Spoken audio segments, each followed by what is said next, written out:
In 1939, Bismarck had 15,500 residents, one high school, and a community college being built from the ground up.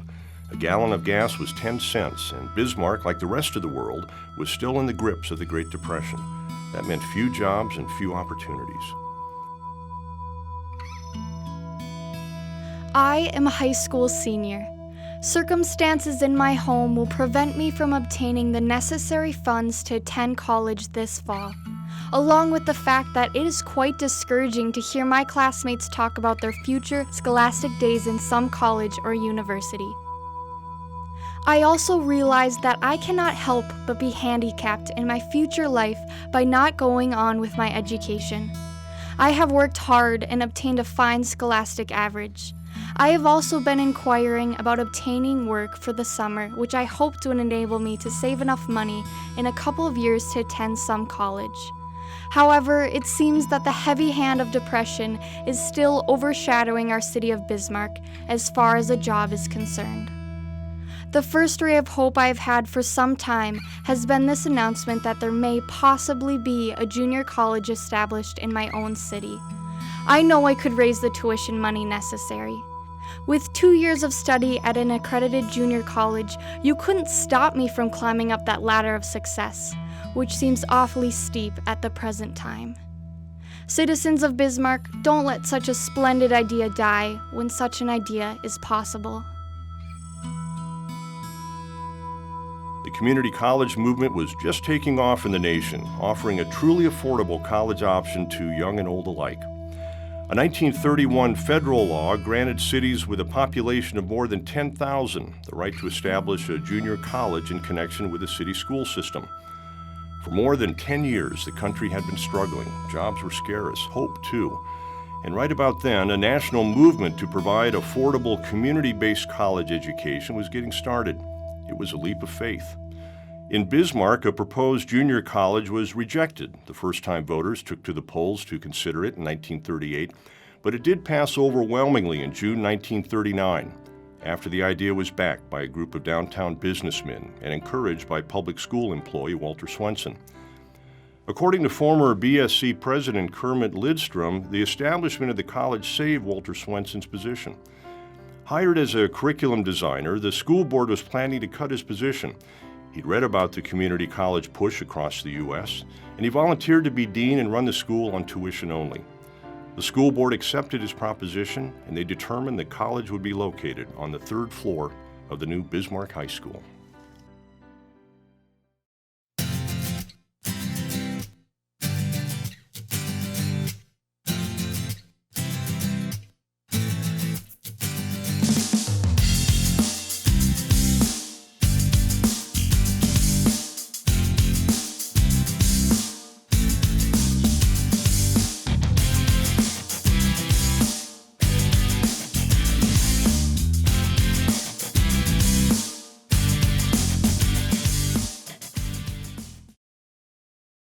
The founding fathers, I think it was just like $5,000 that they were able to come up with to start the school. And that had to have been a lot of money in the middle of the Depression. The first day of classes was September 4th, 1939, with 74 general students and 33 nursing students from the Bismarck Hospital School of Nursing enrolled and present. With a tuition-only budget, money was tight. Dean Walter Swenson regularly pulled teachers from the high school, who then taught for both entities, and they were pleased to have the extra income. Most of the teachers taught both the high school and the college. Affordability for the students, then as now, was a priority. In the first academic year, tuition was $75, compared to $500 to $600 per year on the other state campuses. The students were active early on, creating a true college campus within the high school building.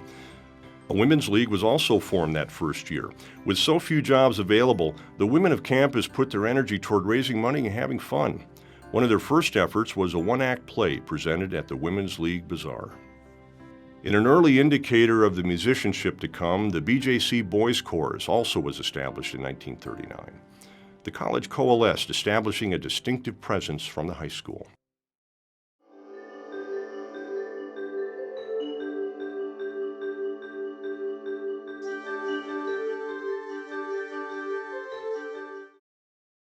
By 1941, BJC not only had its first graduating class, it had a yearbook, the Marcota, and the BHS newspaper had become a joint venture with BJC.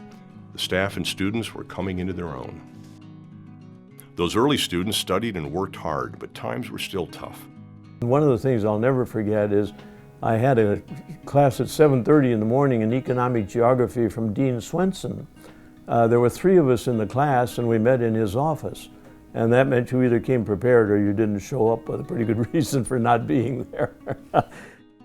1991 was the 50th anniversary of the first graduating class. In a letter, then President Kermit Lidstrom included in the 1989-90 BSC catalog, he wrote that those first students were courageous to sign up for the new college. One of those graduates, Ed Derrig, said, "It wasn't that we were courageous, we were just too damn poor to go to college anywhere else." I enjoyed being at home, being in Bismarck, even if I was on the 3rd floor of the high school. In December 1941, the United States went to war. Enrollment dipped slightly, but BJC continued to grow with new focus and offerings. BJC was among a few schools nationwide with a federal program to give men and women a chance to receive basic air training at little cost. A school of aviation offered courses in practical air navigation at BJC until 1945. In 1941, the first class of 10 men went up in a 2-seat Taylorcraft trainer plane. They completed training between October 1939 and May 1940 from Bismarck Airport flight instructors Vince Cabasino and Harry Potter and ground school instructor Charles Hook. The war years were much the same in Bismarck as anywhere else. War rations, Red Cross drives, and a community focused on the events unfolding overseas and the local soldiers fighting far away. But the end of the war was a boom time for BJC. The returning veterans changed the place. The veterans began to show up, and I think maybe by the time it got to the 2nd semester, there were like 200 students registered. The veterans changed the whole nature of the activity that was going on there. You know, most of these people were in their 20s, as opposed to those few of us who were 17 or 18 years old that had just started right out of high school. And they'd probably been in the service for 2 or 3 or 4, or even in some cases up to 5 years. And some of them had seen a lot of rough duty. And they were not about to lead quiet lives. They were looking for a lot of activity, a lot of fun. And the classes then suddenly went from 4, 5, 8 students in a class to maybe 25 or 30 or even more in some of the basic classes. And it was really quite a challenge for the college to try to handle it. I can remember one incident in particular when the veterans in our class wanted to show us what it was like to live under communism. And on the 3rd floor of the college, they all came to school with their old Army rifles and guns and so forth. And for a couple of hours, they showed us what it was like to have to be dealt with guns and people who forced us to do things we didn't want to do and so forth. I remember that very vividly. Returning World War II veterans without high school diplomas had a chance for college too when BJC began offering pre-college courses, the only school in North Dakota to do so, the college newspaper The Mystician reported in March 1948. Students who completed the course received an equivalency diploma from the State Department of Public Instruction and could then apply for college admission. That fall, veterans who graduated from high school in 1946 swelled regular enrollment to more than 300, aided by passage of the GI Bill in June 1944. The influx of veterans returning to school went on through the 1950s. Always popular, the student lounge took on a new energy with all the new students. So the student lounge, I suppose it was a room that was maybe 20 by 40 feet wide, and in between classes, or even during classes at times, you might get 50, 60, 70 people crowded in there all trying to smoke, because everybody smoked. And so the odors would just roll out down the hallway, and the teachers down at the other end of the hallway were constantly protesting that there was this odor that was coming out all the time. Camaraderie between students and faculty ran deep. The feeling was that the staff and students were all in it together. And one of the ways they came together was in those early sporting events. I'll relate the one game when we were playing Minot here. We didn't have that big a team, and we could play defense, but we couldn't score that well. And Minot beat us 14-0. And after the ball game, we went up to the high school, and we were having a little party up there. And all of a sudden, somebody starts pointing to a guy coming down the hall, and he's continually walking down the hall. He's from Minot. One of us said, let's go outside. So we went outside in front of the high school, and he and I squared off, and we were fighting. And I had him, and I had him down, and I had him in good shape. And then we went back up to the dance, and Sidney Lee, and this is true of the way, the close relationships, Sidney Lee picks up the mic and he said, we lost the ball game, but we won the fight. You know? The lack of success in football wasn't suggestive of the lack of success in any other realm. The college was growing and changing continuously. Dean Swenson left to work for the state of North Dakota, and in 1948, Sidney J. Lee was named dean.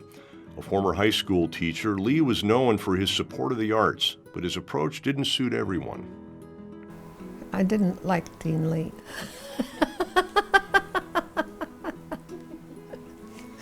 He was a person, he was good for the time because he was a glad-hander and he would go out and he was getting money for us, and which we didn't need, there's no doubt about it. But as far as I was concerned, he would use some of my money to go in and buy some esoteric thing like a book on English gardens. Well, we didn't need a book on English gardens, and he did do that. Lee understood the need for publicity and value of flair. For instance, in 1948, Dean Lee approached Clarion Larson about starting a bagpipe band, although Clarion didn't know anything about bagpipes.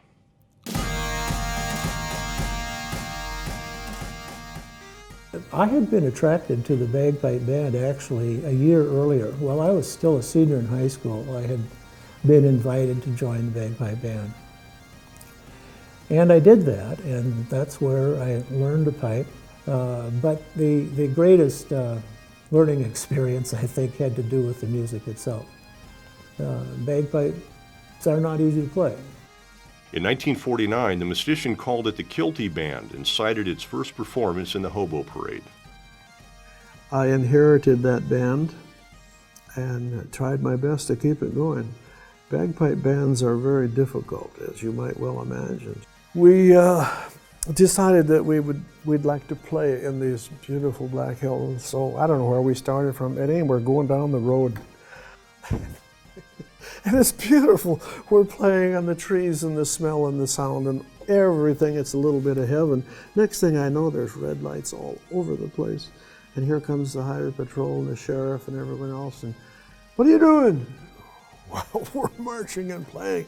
You got cars lined up behind you for about 10 miles. Get off the road. That early grounding in music and theater really bloomed under Sidney J. Lee.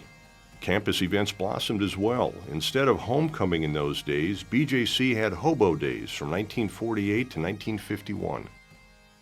In photos of hobo days, the students with their torn jeans, goatees, and longer hair look a lot like students today. People grew beards and mustaches and that kind of thing. And they'd have a parade. I tried to grow a beard and a mustache one year, but it didn't work. The only way that the early BJC supporters were able to convince voters to support the college was to promise that taxes would not be raised for the college and that it would operate with tuition only. But that model was challenging. BJC faculty had to get creative in stocking their classrooms. They made raids on the high school supply cabinets for minor items and acquired a wide variety of Army surplus equipment. Dean Lee was especially creative in his approach to money. He'd do whatever was needed to make sure the college thrived. He was running the college, as it was supposed to be, on tuition alone. They got no federal money, no state money, no city money, tuition. And there was a year that just before the December payroll, he didn't have money enough to make the payroll. So he ordered a semi-load of Christmas trees, found a vacant lot downtown, and got the faculty organized as a sales group, and they sold those Christmas trees, and that gave him enough money to meet the December payroll. In 1949, BJC officially became part of the Bismarck Public School system, a move that offered additional funding options. Students were also conscious of funding, and many worked hard to earn tuition. We used to have an old shop on the campus there where the kids took woodworking and so forth. Part of my job was to sweep that up every day. Another was to, I had a little business of my own going, which was servicing gumball machines. I actually, when I went to BSC, I actually made money when I was going to school and playing basketball. I did not know if I would be able to afford to go to school, and fortunately, a family I lived with said that if I would stay with them and take care of the children, then they would pay my way to Bismarck State College, at that time BJC. And it was such an opportunity, because otherwise I don't know, I had no way to financially get to school. Despite the challenges, BJC kept growing, and as early as 1949, talk of a separate building for the college had begun.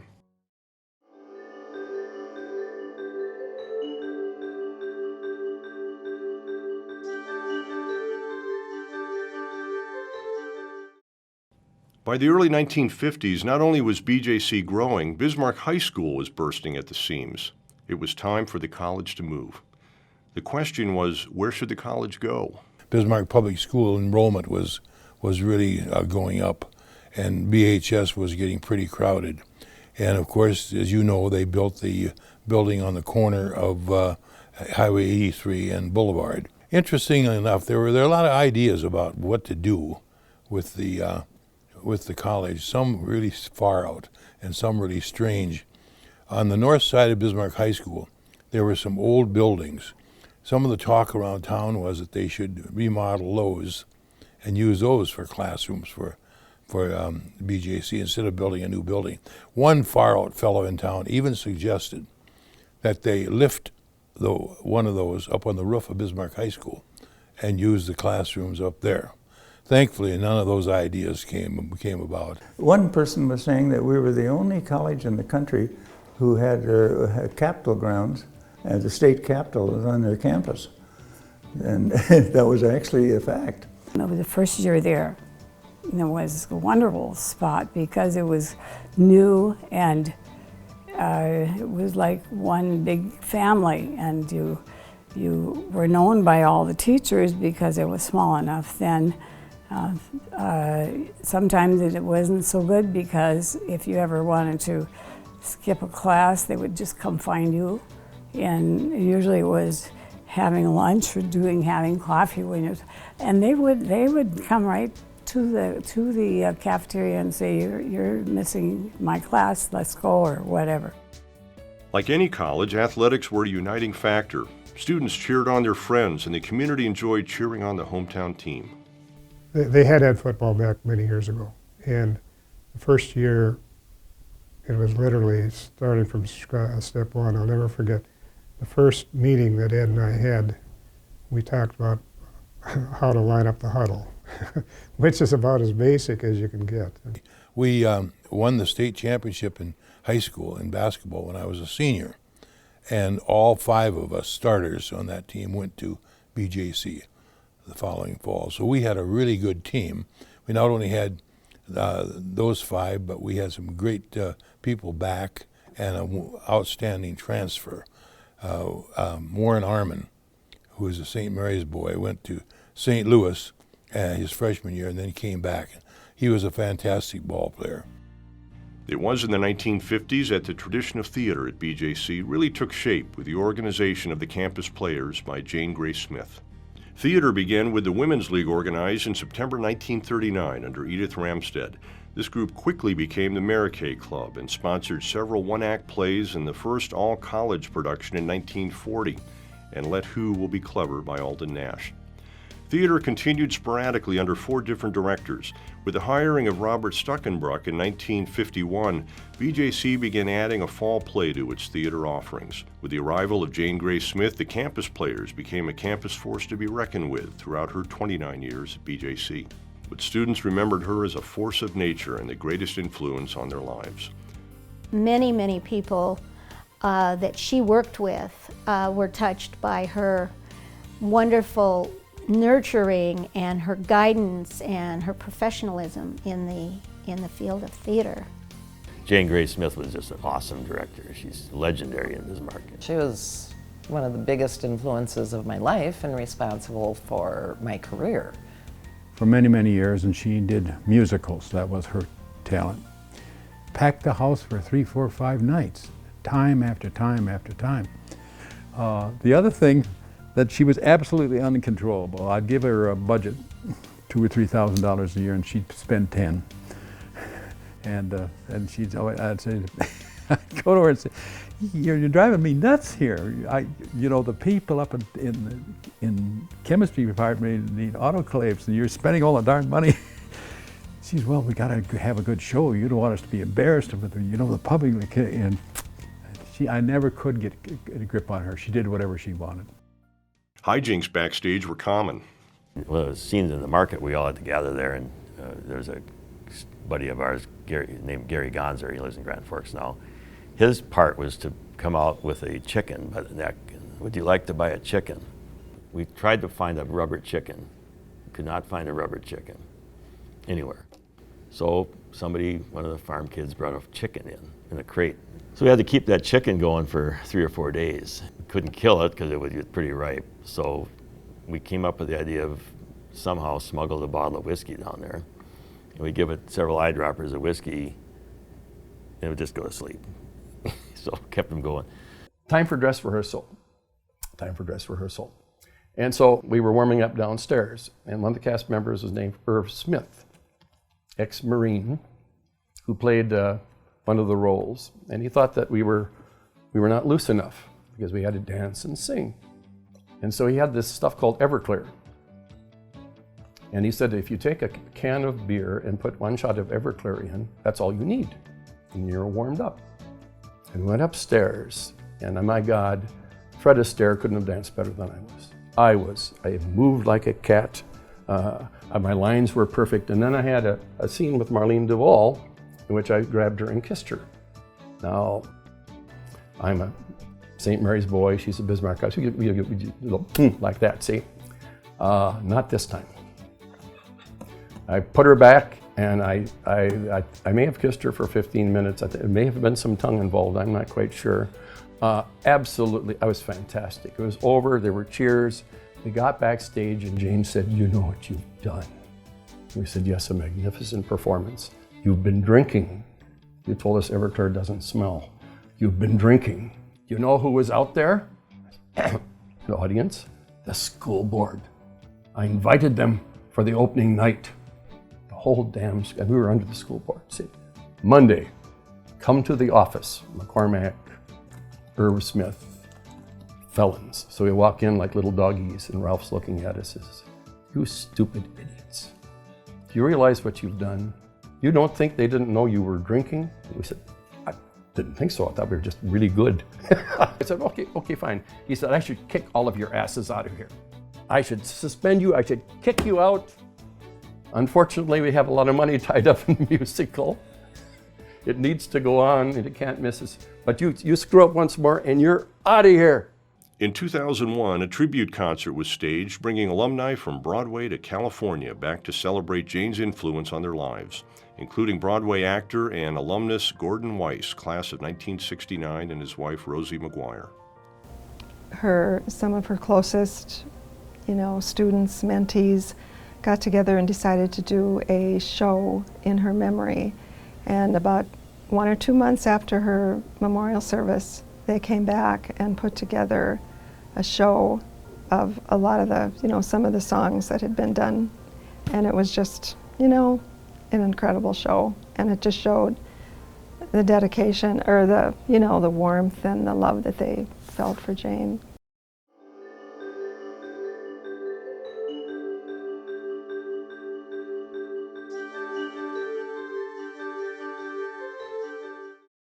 The evolution at BJC was cultural, but also physical.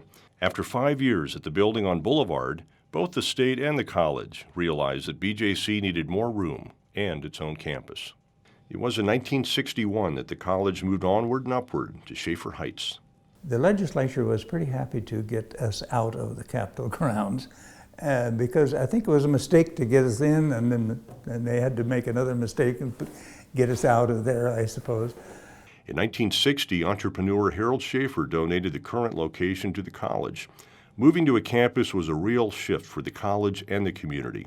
BJC was coming into its own. He met a man about the time that Harold's oldest girl was in high school. And this guy said, "Oh, your daughter's going to get to go to a college anywhere she wants to, and my daughter's going to go to a college, the new Bismarck Junior College that they plan to build out by the penitentiary." And Harold thought to himself, that doesn't seem like a very good place to have the college. So, as it went, he went up to the president and said, "I think I've got some land better for a college than what you're thinking about," and he gave him every single bit of land that he had up there. But it is my great privilege this morning to present whose generosity and vision made this magnificent campus possible. And because of this campus, our future development as a college remains assured. Mr. Harold Schaefer.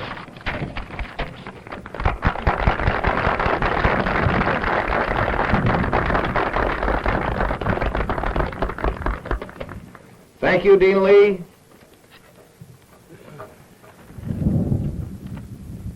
Isn't it a really, truly great and beautiful day that we should stand here upon a really great and beautiful morning, a really great and beautiful occasion, sort of links between Bismarck as it is now and Bismarck what it will be in the future, sort of a link of everything that's happened in Bismarck before to everything we hope and visualize and dream about that may happen in the future. It's been my privilege to live and be more fortunate than most, so far as material things. It was my privilege to give the site to the college. I'm glad they accepted it. I pray that it has great and useful use in the future. What more can one man say? I love Bismarck. I love all the people here. I love this college. The other thing I was going to tell you, though, why Harold was so anxious to give him that land. My husband, who of course became very successful, had 1/4 of a class of college. Harold decided after he was, I think that one semester was in Fargo, he thought, no, I can make more money being a salesman for something. He was just a born salesman. And so he had 1 semester of college, which he always regretted. And so he did everything he could. I mean, between us, we had 8 kids and 25 grandchildren, and believe me, he made sure that every single kid got to college and graduated, and many got master's degrees, and my one granddaughter is still getting her doctor's degree. We transferred up to the big building up here. I was in the student council, and I remember really well, we were in the auditorium, and there were just spikes where the seats were, and we were talking about a spiel to the people. And I remember saying very well, this building will cover all our needs for 25 to 30 years at least, because it was huge. We couldn't imagine it. We got lost walking around the building. And it was 21st century. We had actual labs, wonderful labs. We had wonderful classrooms. We had this wonderful auditorium. It was a complete new world. Right after that move in 1961, Sidney J. Lee died unexpectedly after 13 years at the helm. Ralph Werner was named dean and later the first president of BJC. One of BJC's most beloved presidents, Dean Werner set the college's reputation in the community. He's credited for growing the college in budget, buildings, and students. He successfully lobbied the state legislature for funding and succeeded in landing a 10 mil levy from the city to support the college. Ralph was a wonderful, wonderful man. He would not have survived in higher education today because he was basically a business teacher, promoted into it. He knew every faculty member, he knew every family, he knew everybody on campus. You could talk to him anytime you wanted to. Ralph Warner, that was a good friend, and he was a great leader as well. He was when he was teaching at the college, he drove on road trips for us when we were traveling. He had a great sense of humor and so forth. Ralph Warner, without a doubt, was just my very favorite. He was just such a humanitarian. I mean, he was so good to everybody, and he was a good leader. And I don't think anybody has been more loved than he was. A wonderful fellow, and yeah, just well liked by everybody. Ralph Warner was the type of person that you could always work with. He was always there to help you. Increasing the budget through state and city contributions substantially expanded BJC. During his tenure, BJC grew from 1 to 6 buildings and increased by 1,400 students. And little by little, he kept improving the college, and he was the first person who managed to, he and his friends from Williston and Devil's Lake were able to get to the legislature and get some capitation money from the legislature where they would make extra money. And he also organized a board to ask for a 10 mil levy from the city. So then we had tuition, the 10 mil levy from the city, and we had capitation money from the legislature. Becoming a true campus meant the campus culture changed as well. It evolved. Back in 1958, Cowboy Days had briefly replaced the controversial Hobo Days. And in 1959, homecoming was established. But Elizabeth Bischoff was the queen in high school, and I didn't even get in the court. I mean, and so she and I were up as contenders in our first year at BJC. And be darned, the next day I went to class and the votes came in. I beat everyone else, but mostly Bev Bischoff, because she was second, by 1 vote. And I was just said, this is a hoot. I can't believe this is happening, you know. The 1960s were an era of change nationally, and BJC was not immune to some of the more radical, iconic 60s elements. But in the halls in Schaefer Building, we had little benches along the wall, and we had ashtrays but on a stand. How does that sound? They got a name, but I don't know what it is. And strange as it may seem, sometimes you would find the butt of a marijuana cigarette in there. So I was in the choir. We had a wonderful choir director and a large choir. Gilbert Gervais was just terrific. And I was in a little folk singing group. Probably the only reason I was in there was because my boyfriend played the guitar in the group, so I came with him. But while the nation grappled with war and change, BJC as always continued to grow. The college grew from one lonely building in the outlands of Bismarck, adding Werner Hall in 1965 as the first residence hall. That was followed by the library in 1968. It took a village to pull it all together, and by village, that meant staff. It did not look great. It looked like a North Dakota prairie at that time. They didn't even have a trailer. So I used so it was a camper, and I took the camper all apart and used it to haul dirt, fill in holes, did everything. And I had to use my own car. The campus was on the edge of town. It was a little corner of the world, and those attending and working at BJC considered it their place, their community. Tuition was $90 a semester at that time, and we were all working part-time, you know, so money wasn't really an issue. But, you know, if you're a little short of money, you could go into Dean Warner and you say, hey, gotta buy my books, but I don't have enough cash, so he'd give you a voucher and you go down to the bookstore and get them, and then you'd pay the bill, and, you know, you never would want to forget paying it because, you know, there was a trust level there and that kind of thing. It was really informal that way.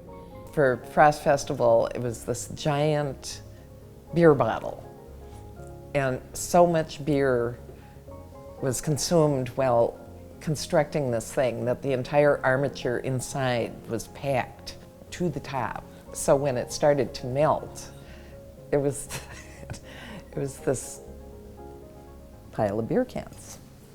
Don Bigwood, who began teaching at BJC in 1971 and continues to tutor students today, said his best early memories were the informal get-togethers of faculty in the Liebold Room in Schaefer Hall. Everyone got along and turnover was rare. In the mathematics department, he, Bill Redmond, and Mike Wickstrom, Roger Rivlin, and Paul Swanson all taught together for 20 years.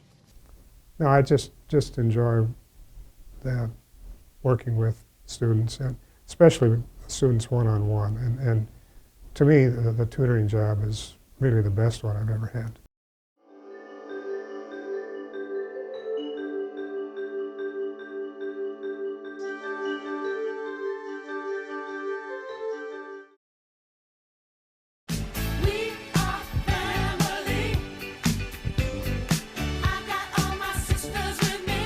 If BJC had a theme in the early decades, it was family. It was just like a small family back then, and we got to know everybody. It was, back in the day, we were a real family. I mean, we were. BSC is a really unique place to work. It's almost like a family atmosphere. And because I've been here so long, I know just about everybody. Both my children attended BSC. They both went here 2 years. I really enjoyed having them here. I'm a graduate, my wife's a graduate also. So the whole family's attended BSC. Well, something that I've seen consistently over the years that is important to me, because family, and that's very important to me. But when we say we have a BSC family, I truly believe that. And maybe it was different in the early years when we had smaller numbers of employees and we maybe did know each other a little better. Now, just because of our size, it's a little more difficult to do that. But it's the caring environment and putting students first for me. I mean, it's still there. It's still as strong today as it was, I think, 30 years ago. My youngest daughter is born physically handicapped. She spent a fair amount of time at Mayo Clinic. And so one day they came in, Jane came in and said, "McCormack." I said, "Yes, we're throwing a spaghetti dinner for Kelly." I said, "You're what?" "We're throwing a spaghetti dinner for Kelly." I said, "Oh, you don't have no, yet. It's done. We're getting organized." And we raised around $15,000, which saved my butt. And you didn't have to ask for help. They gave it. And I was working, and my water broke. And, I must have had a look on my face because it was like, what am I going to do? And Jennifer immediately, she said, stopped talking and said, "Rita, what's wrong?" And I looked at her and she goes, "It's time, isn't it?" No. I said, "My water broke." Because and she said, "Well, what can we do? What can we do?" And she got panicky. And then Herb jumps up. I said, "Okay, you guys," when I came, "I'm not going to have the baby right now or here. We're fine. I can drive home. I'll call Dennis." They would not let me. They called Dennis. My car stayed there. Dennis came and picked me up. But I am telling you, they all knew before I left that, and we're looking at Rita's going to have her baby. And they were very excited about that. And it's fun to watch people as they, whether it's a student or an employee, and as they grow, and also with their families. It's also very difficult to watch as people pass, and for whatever reasons. And so you get the highs and the lows. Families celebrate and mourn together, and some of the losses have been hard and lasting. When Bob Kuntz died, and I remember Larry called me that evening at home and said, "Are you sitting down?" And I said, "No, but should I be?" "Yes." And then he told me. Yeah, and then, as you can tell, that's still really hard. And families give each other a lot of grief, too.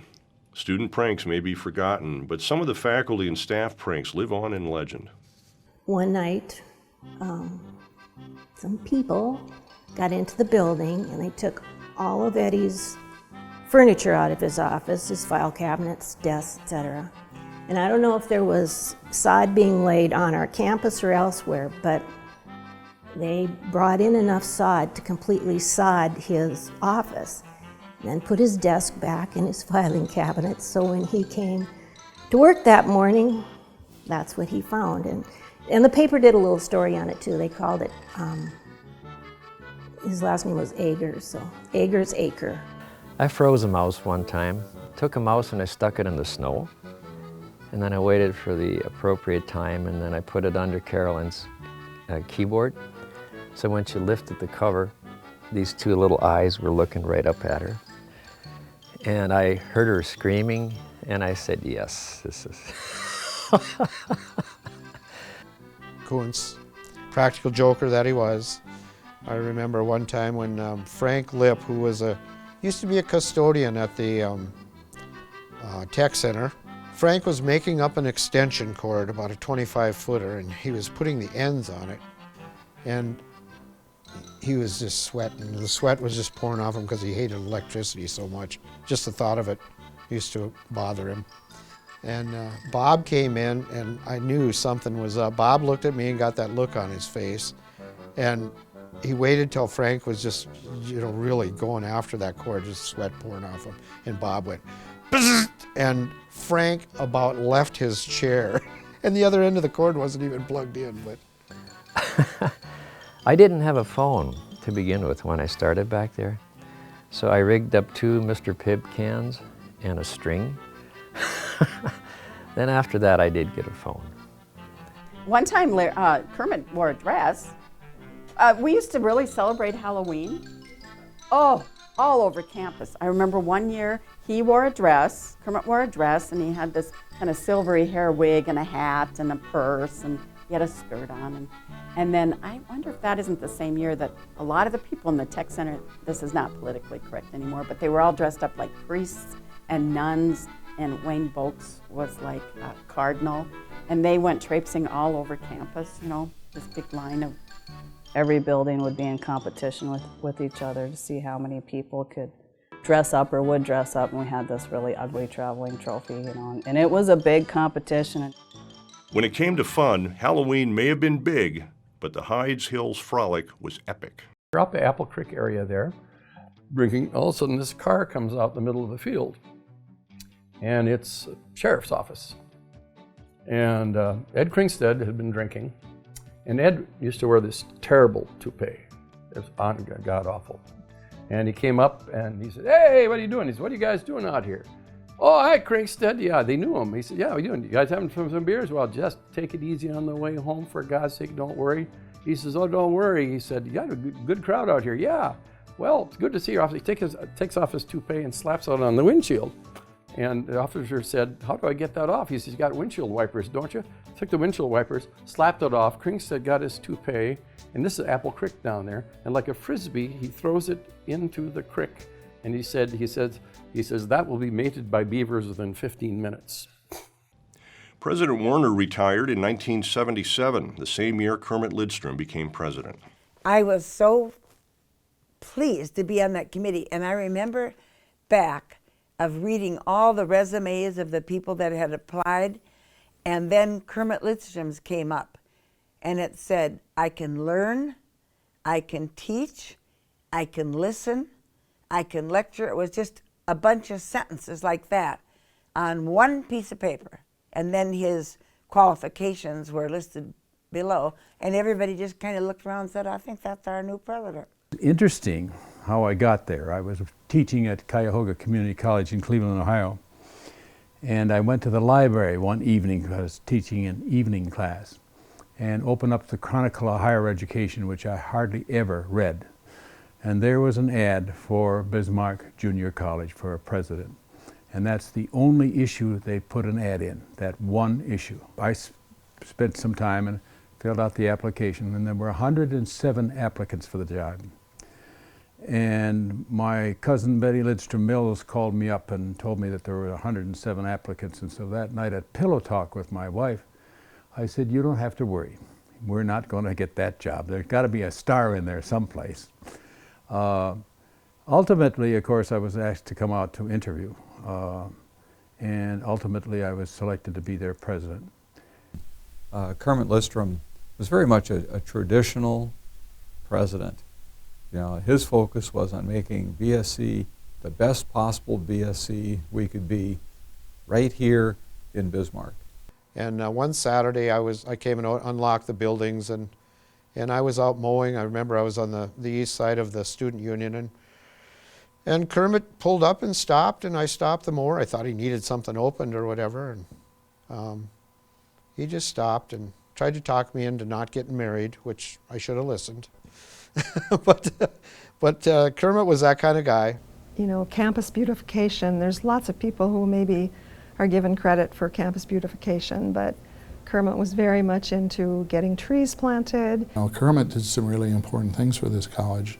He was instrumental in establishing our foundation, and our foundation has been fantastic to the school over the years. I mean, they have done so much for students and so much for the campus. A real difference maker for BSC. What you do as a president is simply this. You take whatever you get and try to make it better for the next president. And I did that. One of President Lidstrom's proudest accomplishments was the establishment of the BJC Foundation. In 1978, the Bismarck College Corporation was reorganized as the Bismarck Junior College Development Foundation, with total assets of $69,000. Today, the foundation's total assets have surpassed $31 million, and the foundation has distributed $10 million in grants and scholarships as of 2013. The Bismarck College Corporation had formed back in the late 1930s, and was one of the supporting efforts to get the voters in Bismarck to approve the mill levy that would authorize the start of Bismarck Junior College. That went along, but went along on a very low-level basis until, I think until Dr. Lidstrom became the president. And then at that time, he suggested, and I certainly agreed, that the college would be better suited with a full-fledged foundation effort. And so the Bismarck College Corporation just sort of blended out into the Bismarck College, or Bismarck Junior College, probably at that time, Bismarck Junior College Foundation. I knew in my heart that we needed a foundation where there were monies that could be used that weren't state money or federal money or tuition money, where we could do enriching kinds of things, give scholarships and give grants to departments and enrich the school in many ways. And that we needed a source of those, a permanent source and a continuous source of those funds to take care of those special kinds of things. So we had the first formal fund drive of the college called 50 and Forward.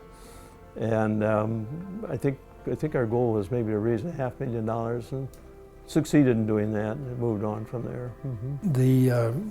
The purpose is to support Bismarck State College and our students. So we give annually. This year, for fiscal year 2013, our budget for scholarships is going to be just under $500,000 for the year, and that has climbed steadily. Grants really has changed a lot. They were about $20,000 the first year I was here, and now they're typically in the $300,000 plus to $700,000 range per year.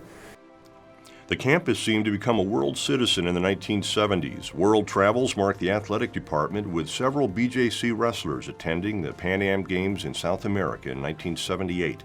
And Ed Krinkstead, of course, was the coach at that time, and that was an amazing thing for those students too.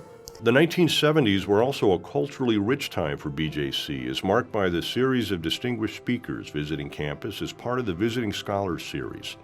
Scholars from science and other academic disciplines, musicians and authors came, many of them from outside the state and of national renown. Most of the funding came from a Title III grant. We had some really big-name people. Bella Abzug, who is a social activist and champion of women's rights, came. Susan Brown Miller, who was also a very well-known feminist at the time, she was here. We had astronaut Colonel James Irvin, John Dean, Watergate, Nixon era was here.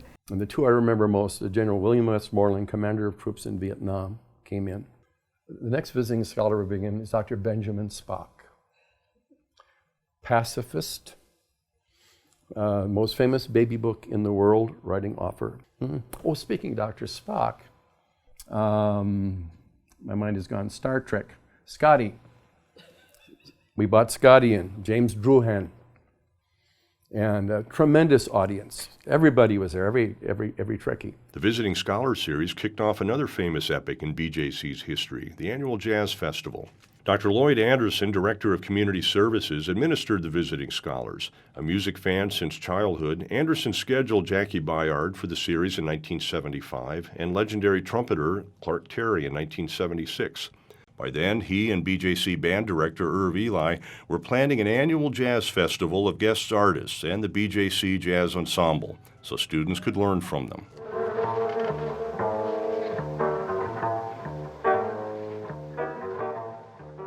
And we had everybody, Dizzy Gillespie, we had the biggest names. Now, you're an 18, 19-year-old community college band member, and you're backing up Dizzy Gillespie. Clark came and I'll always remember they were lined up from the auditorium door over to the hall and cleared out. And I about panicked. I thought, what have I gotten myself into? Holy cow.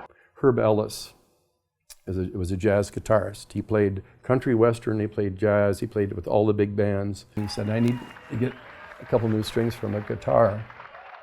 And so we went down to, I think it was Guitarland. We walked in and Kirk walks up and said, what can I do for you? He said, I need one of these strings. He says, oh, good. And Herb looks up, he says, oh, you got my guitar. The kid says, got your guitar? Yeah, over there. Why? The Herb Ellis one. Why, do you want one of these? He says, no, I'm Herb Ellis. The kid almost peed his pants. Jackie is perhaps the most important person we brought in. Jackie's from New York and was a pianist, and Jackie knew all the jazz greats. And he was our go-to person, so to speak, and gave his approval and was so helpful that way. And Jackie played with the kids every year and was such a gentleman. He just, he made the kids feel good, he made the kids look good, and just a very, very nice person.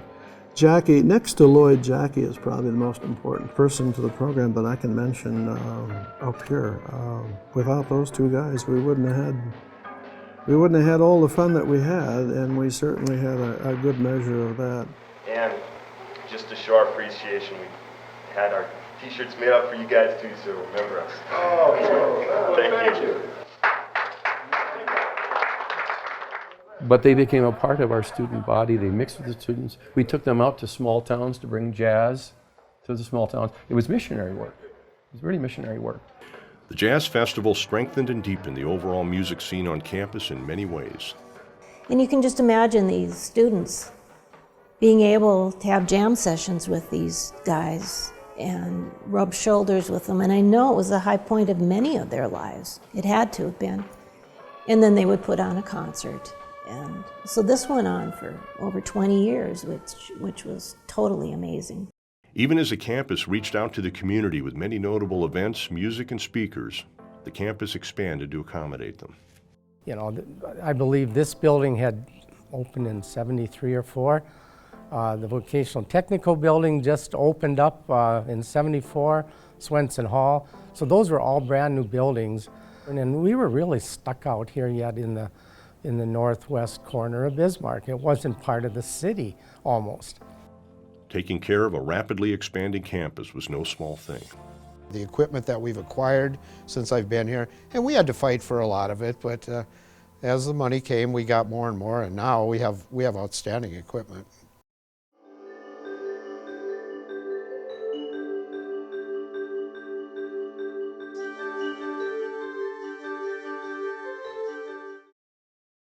The 1980s were big years at BJC, soon to be BSC.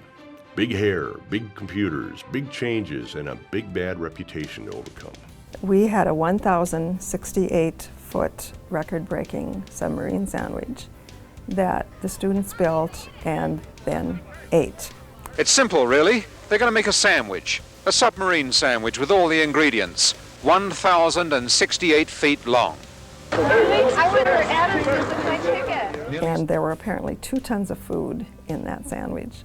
And, you know, it was some kind of a record, I'm not sure what, but that made news far and wide. That was pretty new. And then another year, I think it might have been the year after that, we did a banana split. The college was shut down because everybody needed to help. to build this banana split. So from the president down to, you know, all the custodial staff and the faculty and, you know, other staff, everybody pitched in with the students. Another big campus event was the annual Madrigal Dinner, which began in 1984, and they were bawdy and wild during the years they took place at the Kirkwood Motor Inn. Put on by the theater and music departments, they included multi-course meals, roving medieval characters, singing, and at least one year, a mead mug created by BJC art faculty member Richard Salmon. You know, I lost about 10 years of my life with those Madrigal dinners, but they were fun to do. Oh boy. Wow. We had some big ones. Costumes, music, food. The 1980s saw rapid advances in technology as BJC moved into the early stages of computers and online access. Those were the key things that a person needed, typewriter and a phone to do their job. Well, of course, gradually we got computers and... I remember when we got our first computer here, it was an Apple II. We had it sitting out in the front desk and everybody was terrified by it because nobody knew how to run it. So we went from an Apple II to an Apple IIe, and then we progressed up to the IBM and floppy disks, went to a hard drive computer which had 20 megabytes, then to 40 megabytes, and we thought this is really kicking butt. I mean, nobody will ever need anything higher than 40 megabytes. I was one of the first ones to get a computer in my office. It was these big old IBMs that, you know, took up quite a bit of space, and I had a separate desk just for the computer. And in 1984, a referendum, Measure Number 4, would have removed BJC, UND Williston, and Lake Region Community College in Devils Lake from state control and back to local control. Passage would have meant the demise of the three schools. The measure was defeated. Instead, in 1984, BJC joined the university system. And so the legislative, I don't know which session, it might have been the last one in the 70s, they're questioning why are these colleges getting any money from the state and we don't have any say over them.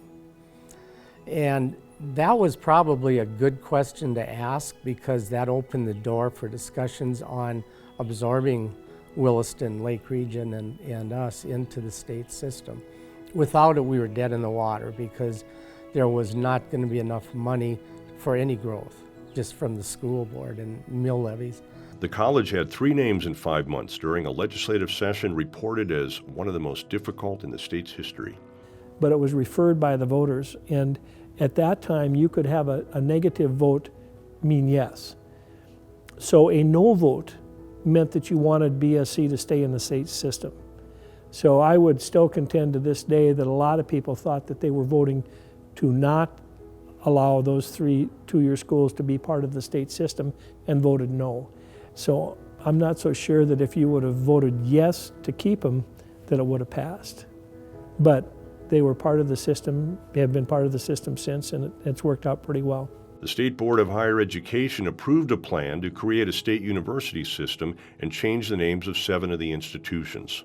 Possible new names included Bismarck State Community College, Bismarck State College, and nearly UND Bismarck due to a bill introduced by Representative Bob Martinson of Bismarck. He later amended his bill to simply change the college's name to Bismarck State College due to a lack of support in making BSC a branch of the University of North Dakota.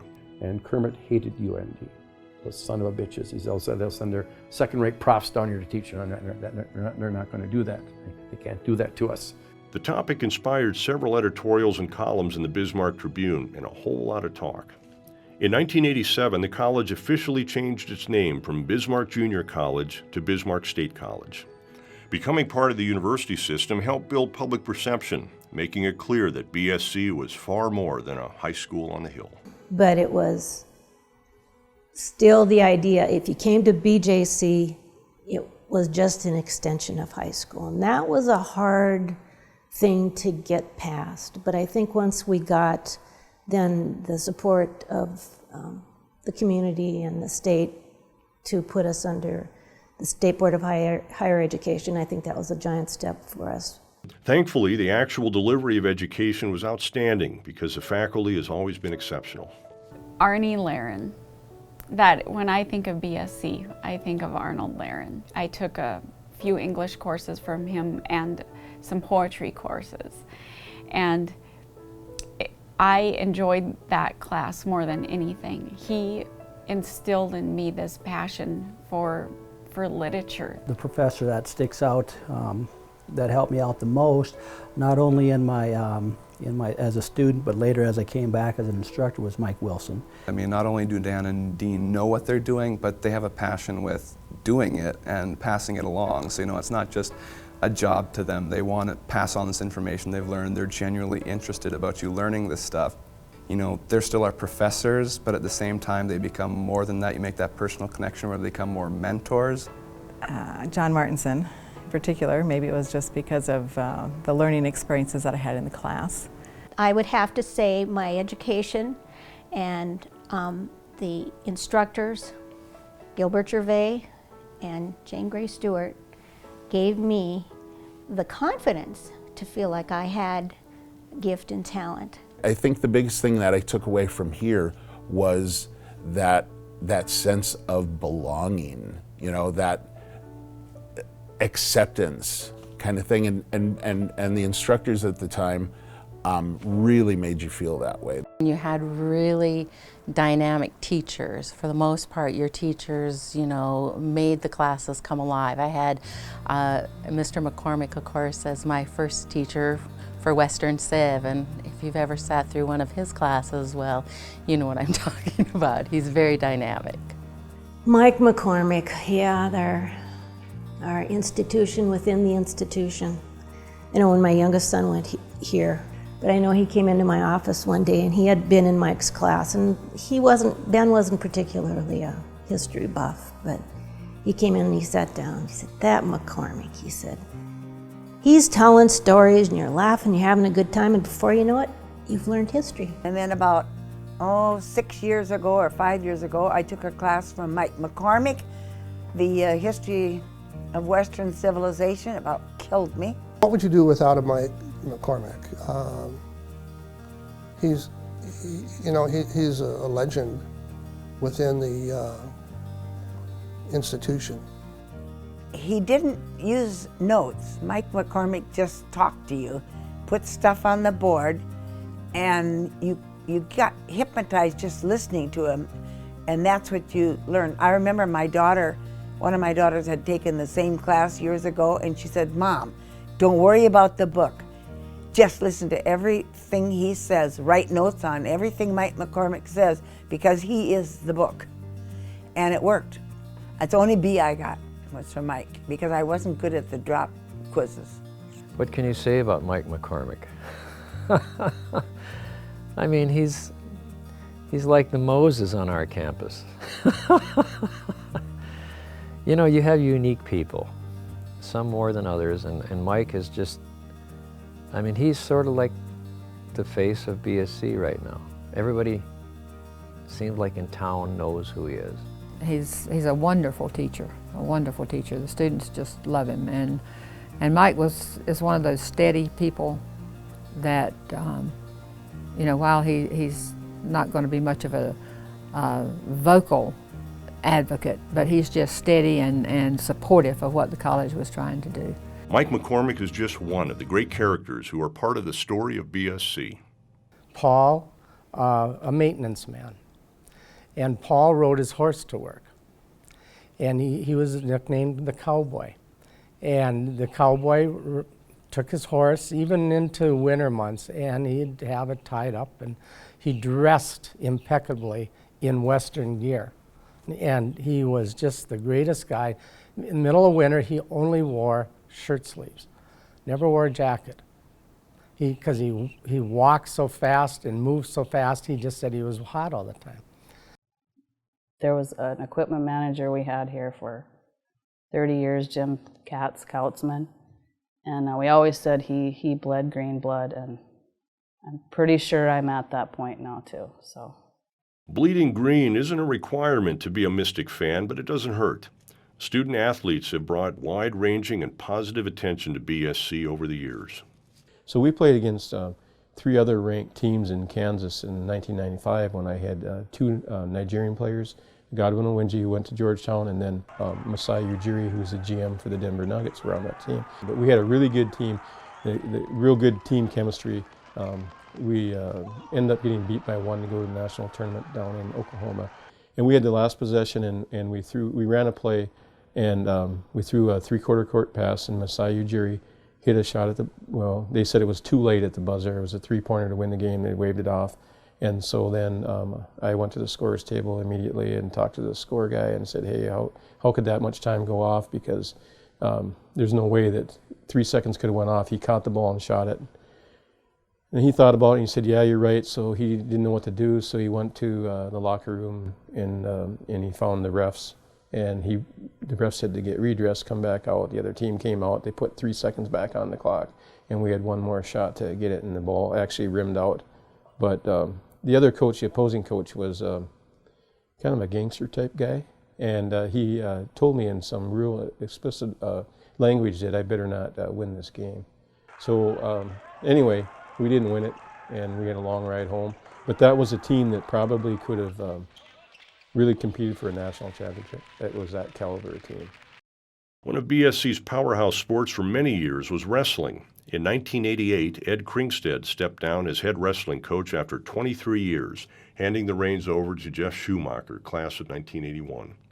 Ed coached the wrestling team in a number of other sports during those years and later served as athletic director. I coached cross country, golf, at different times. Coached in football. I coached track. 1 year of baseball. We always went to the games. Wrestling, I grew up in a wrestling family. I would never miss a wrestling match, basketball. Teaching wrestling moves was something else, and teaching dance moves was even simpler. It was all moves. So it was kind of fun. Athletic activities inspire fierce loyalty, but they are not the only extracurricular that inspires school spirit and connection. The Mystician has been going strong at BSC since the beginning, and many consider it as the center of their BSC experience. Lynn Severson-Warnke was one of several dedicated Mystician advisors over the years, helping students learn the journalism trade from the mid-'80s through the mid-'90s. I remember one of the first stories that I wrote, and I thought I had done a really good job, and I wrote it and I turned it into her, and she called me into her office and she held it up and she said, "This is crap." She threw it in the garbage. That was a jolt for this girl, but she taught me how to write. Just an awesome mentor. We would do things outside of the campus as far as kind of group activities, as far as tightening that group up a little bit more, and that all revolved around the way Lynn ran that ship. It was a lot of fun. I mean, it was a lot of work though, a lot of work. And actually being on the Mystician is what kind of prompted me to have a better idea of what I wanted to go to school for. I have to talk about Karen, Mystician advisor for one. I don't think I've met another person in my life that cares so much about students. I've never met a teacher, or even outside of that, she just cares about people. The activities, the teachers, and the shared experience assured that students transitioned into loyal alumni. In 1983, President Lidstrom reorganized the Alumni Association to better leverage the power and knowledge alumni could provide to the college. The association became less of a social group and a more serious organization, able to be even more effective for the good of the college. Campus beautification also owes much to the alumni. Trees in honor of the many alumni of the year were planted. I didn't realize how important it would be to stay in touch with BJC or BSC through the Alumni Association. I really enjoyed that work. It's been so neat to come back to BSC in a different capacity and to see how much BSC has grown and changed. We had one of our grads who called just before the end of the year and said, you know, I just got your report and I was looking at the scholarships, and he said, I remember when I got a $250 scholarship back when I was at BJC. He said, how much does it take to endow a scholarship? And I said, $20,000 for the $1,000 basic scholarship that we give. And he said, I'll do that. And then he asked if that qualified for the North Dakota tax credit, and I said it does. And he said, well, then I'll do it again next year. So people are paying back too. They know that in many cases they know they wouldn't be there where they are today without the help that either they got through a scholarship or an instructor provided, or just generally. And so they want to give back. They want to pay it back, and you know, are now in a position to do that. As a community college, BSC has offered a variety of options that bridge community and college needs.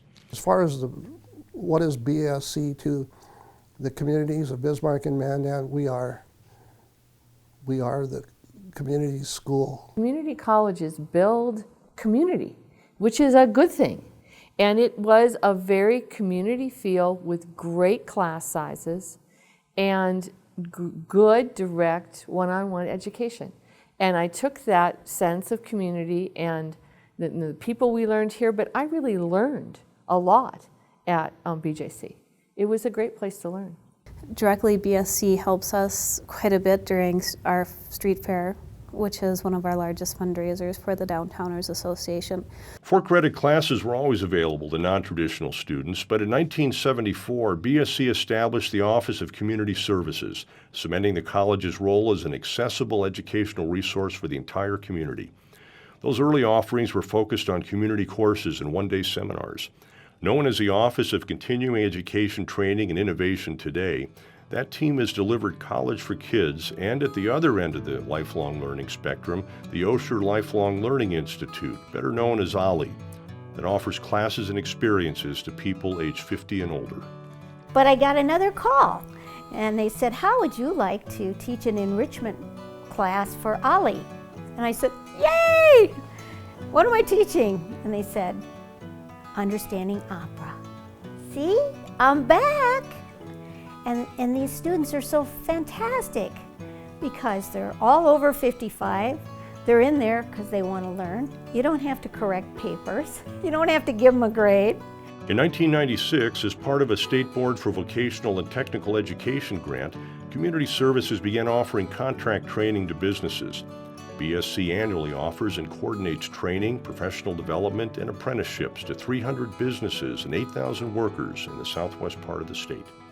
Taking a look at business and industry and on a statewide mission to really prepare businesses to have a world-class workforce so that the community can compete on in a global world. In more recent years, CETI has helped to bring humanities programming to the community through several large-scale symposia, including the 9/11 Symposium in 2011 and JFK 50 years later, held in 2013.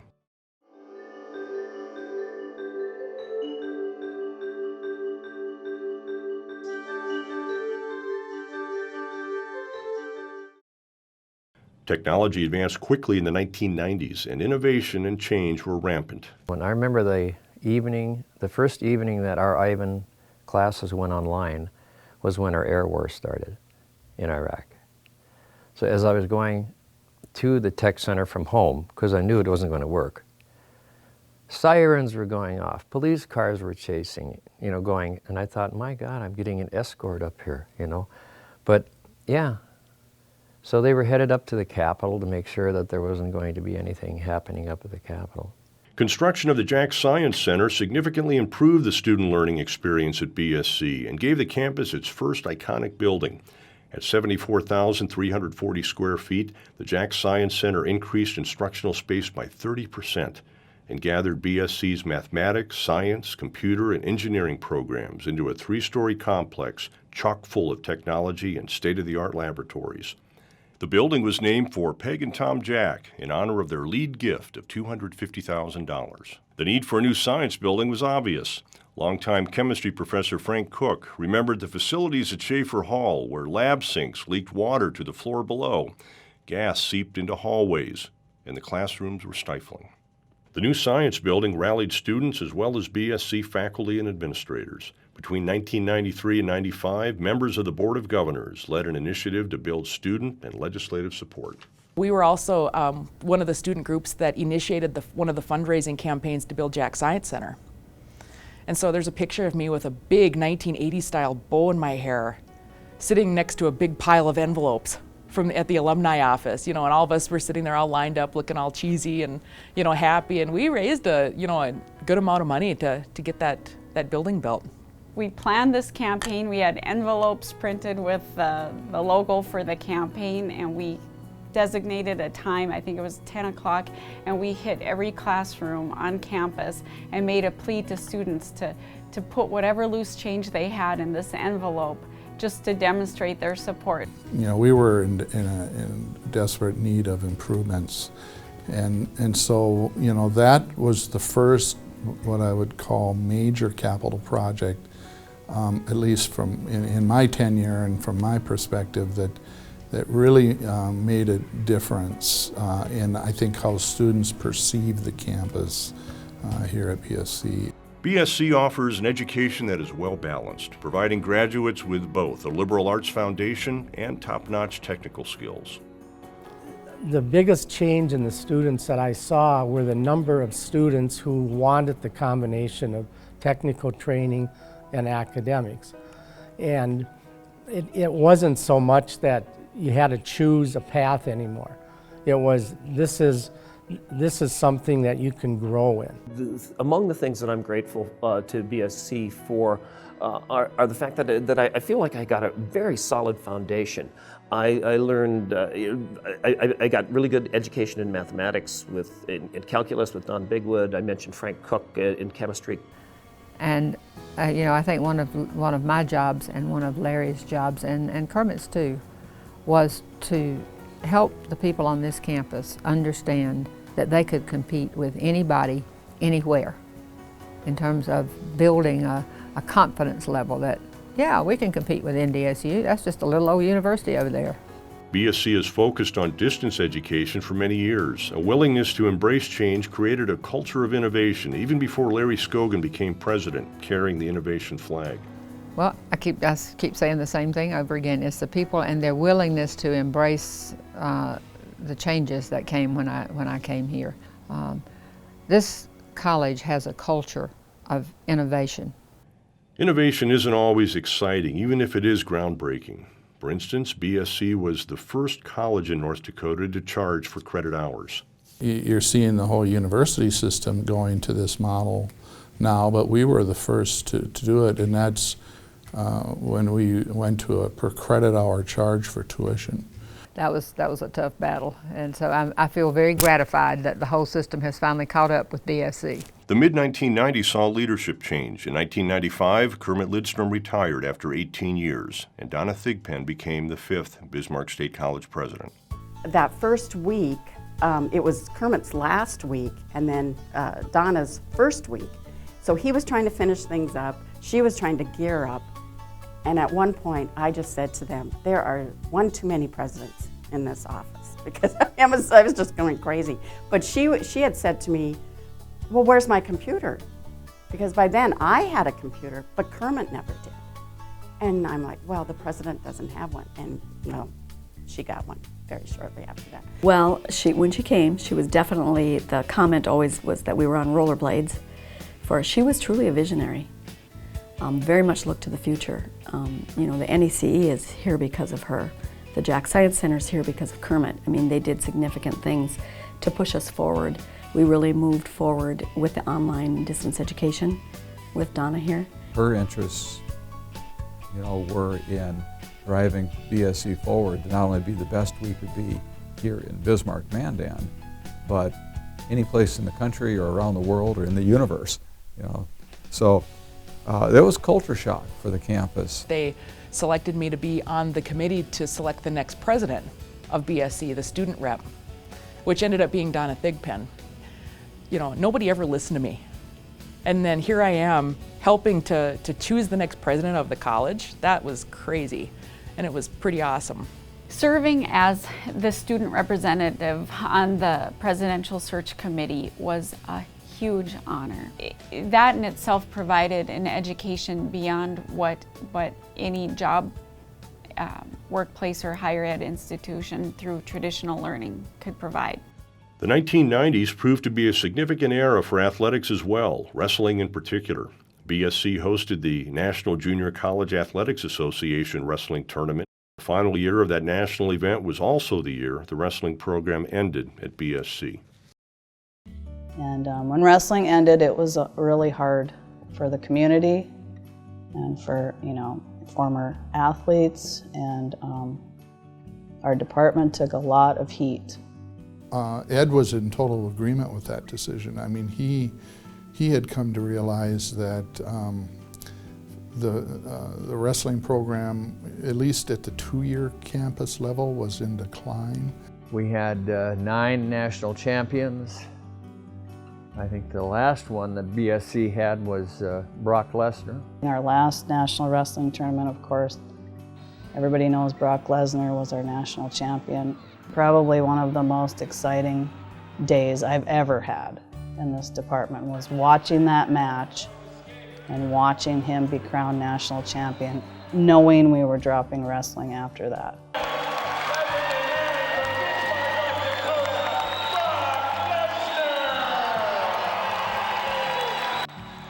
Brock's a big man. Ed Kringstead was so ecstatic. He picked Brock physically up off like a trophy and I think he walked around with him for a while. From athletics to residence hall life, a tradition continued by students in the 1990s was having a good time. One of my roommates was so fun. I mean, just like the all-out party girl. And back then the climate was a little bit different and we got a lot of snow all the time. I mean, there were drifts like crazy. And so she would take a big Tupperware tote and stick it right outside the window, stick all of her beer in it. And it wouldn't freeze, It stayed just the right temperature. What they would do is they'd dig up a part of the yard and they would just soak with lots and lots of water. So it was just pure mud. I mean, you'd step into it, you'd be up to your knees in mud, and then have these, pigs that are out there, feeder pigs that were 30 to 40 pounds. And then you had a panel that was set up, gate-like type, and then you had a mattress. Actually, you had a nice big mattress on the side, and you were supposed to bring your pig up, not throw it over, but set it down on the other side. So you had a pig out there, it was yours, was identified, and you had to go out and grab that pig and then get it up over on the other side, and who could do it in the shortest amount of time, so.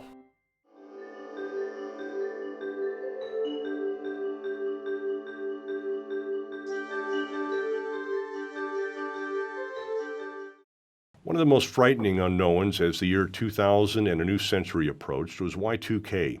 No one knew what could happen, but without preparation, its impact could have been profound.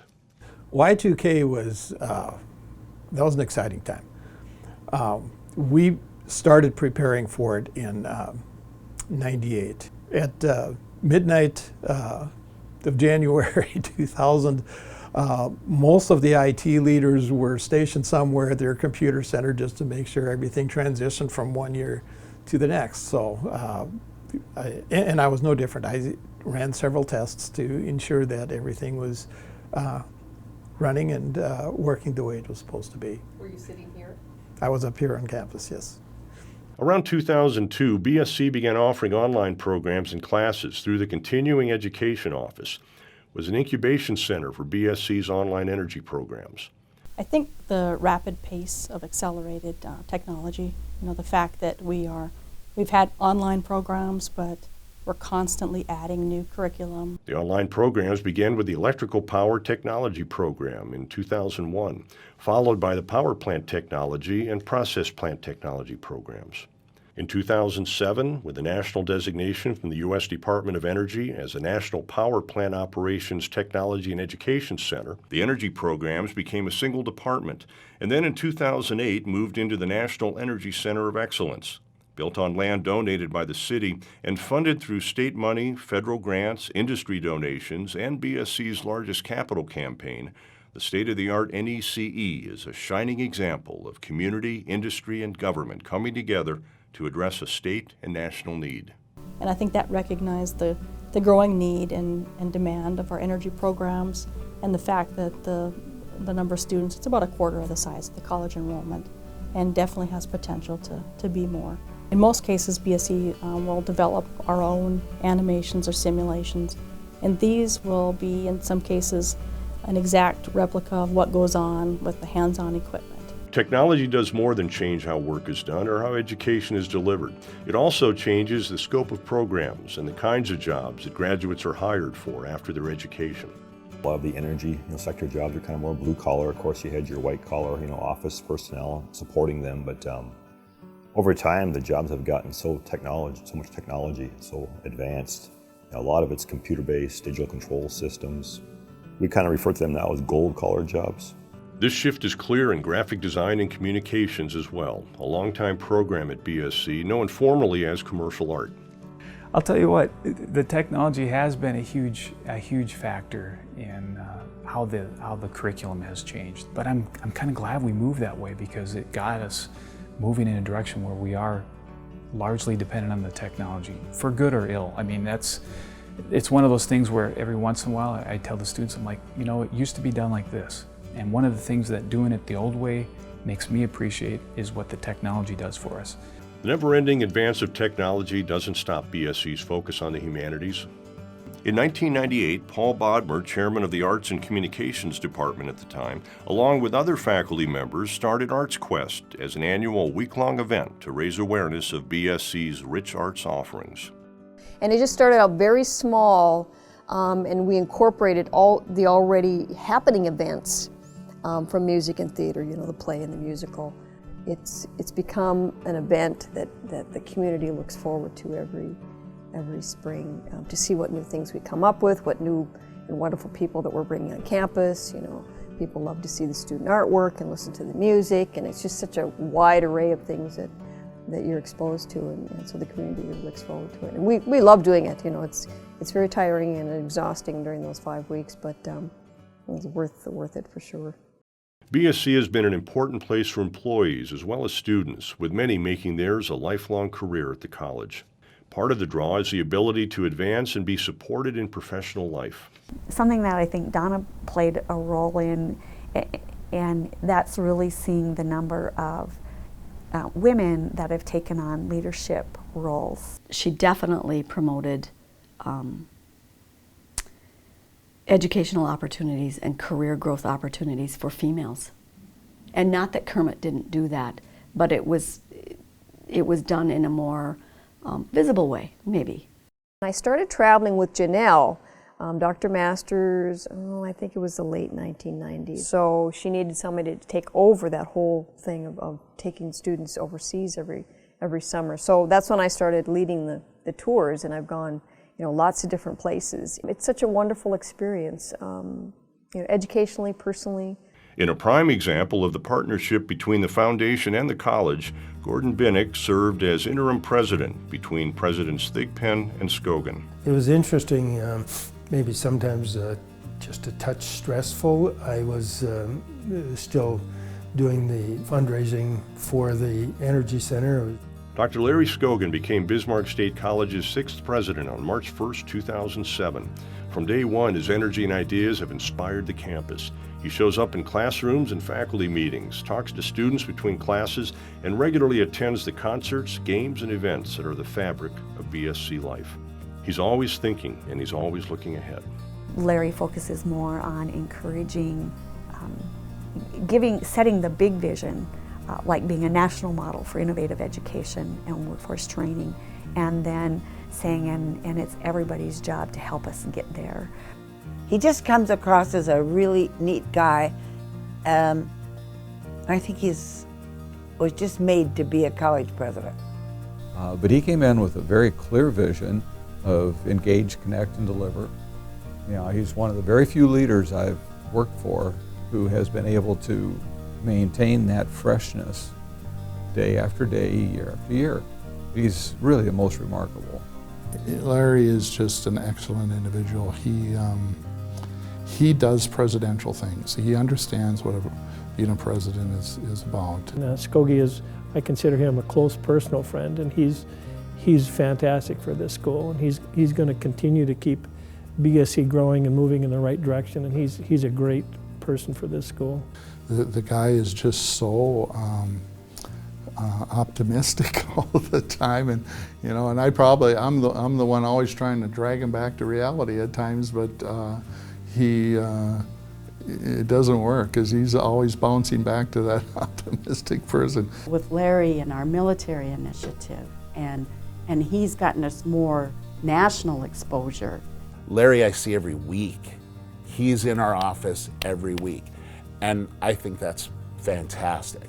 And that kind of struck me as, wow, this is different. I mean, Larry was making the rounds, going through buildings and saying, hey, how's it going? And talking to you as an equal, and that was really nice. And I've heard that said from many faculty that Larry is one of a kind in that sense. I think that part of the job of president is to know what's going on. And so, there's the old thing of management by walking around. And I certainly buy into that management by walking around is absolutely important. I think it is just so important that you're seen out on campus, that students know who the president is. I stop and I talk to students, they talk to me, they don't seem surprised to see me out there, and so I enjoy doing that. That's just who I am. I like people, I like the people I work with, and I like to be able to get out there and really understand what the issues are at any given point.